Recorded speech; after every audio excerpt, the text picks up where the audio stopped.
শহীদ ভাইদের এবং সুস্থতা কামনা করছি আহত এবং পুঙ্গত্ব বরণ করা ভাইদেরকে। আজ তারা যে নতুন স্বপ্ন দেখে বাংলাদেশের তরে প্রাণ বিলিয়ে দিয়েছে, কিন্তু আমরা বারবার এই স্বপ্ন পূরণে ব্যর্থ হচ্ছি। এই ফ্যাসিস্ট আওয়ামী লীগ কিছুতেই থেমে নেই।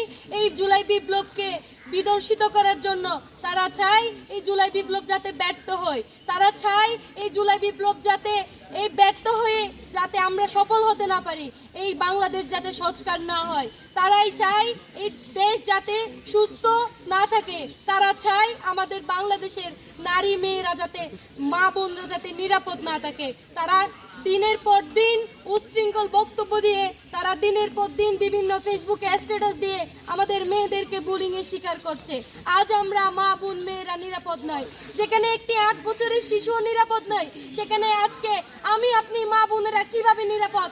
আমরা বাংলাদেশ থেকে কি এটা আশা করি একজন নাগরিক হিসেবে? আমরা কোন সরকার, কোন কে আমরা চেয়ারে বসে আছে সেটা আমরা দেখতে চাই না। আমরা মা বোনেরা চাই আমাদের নিরাপত্তা। আমরা নিরাপত্তাই বাঁচতে চাই।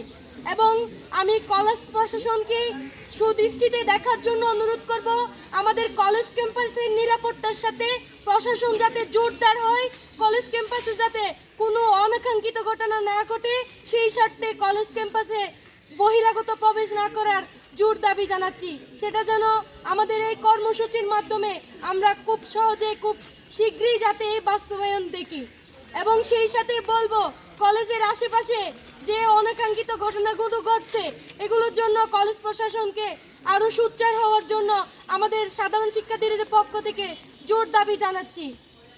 এবং আমাদের সেই 8 বছরের বোনের বিচারের দাবিতে আমরা আবার আওয়াজ তুলব। যদি 40 দিনের মধ্যে যদি এই দর্শকদের ফাঁসির বিচার যদি কার্যকরী না করে, আমরা এইখান থেকে জানান দিতে চাই, আমরা 10 জন থেকে 100 জন হব, 100 জন থেকে 1000 জনে পরিণত হয়ে আমরা আবার জুলাই বিপ্লব ঘটাবো, আমরা আবার রাজপথে নামবো। সেটা আমরা জানান দিতে চাই।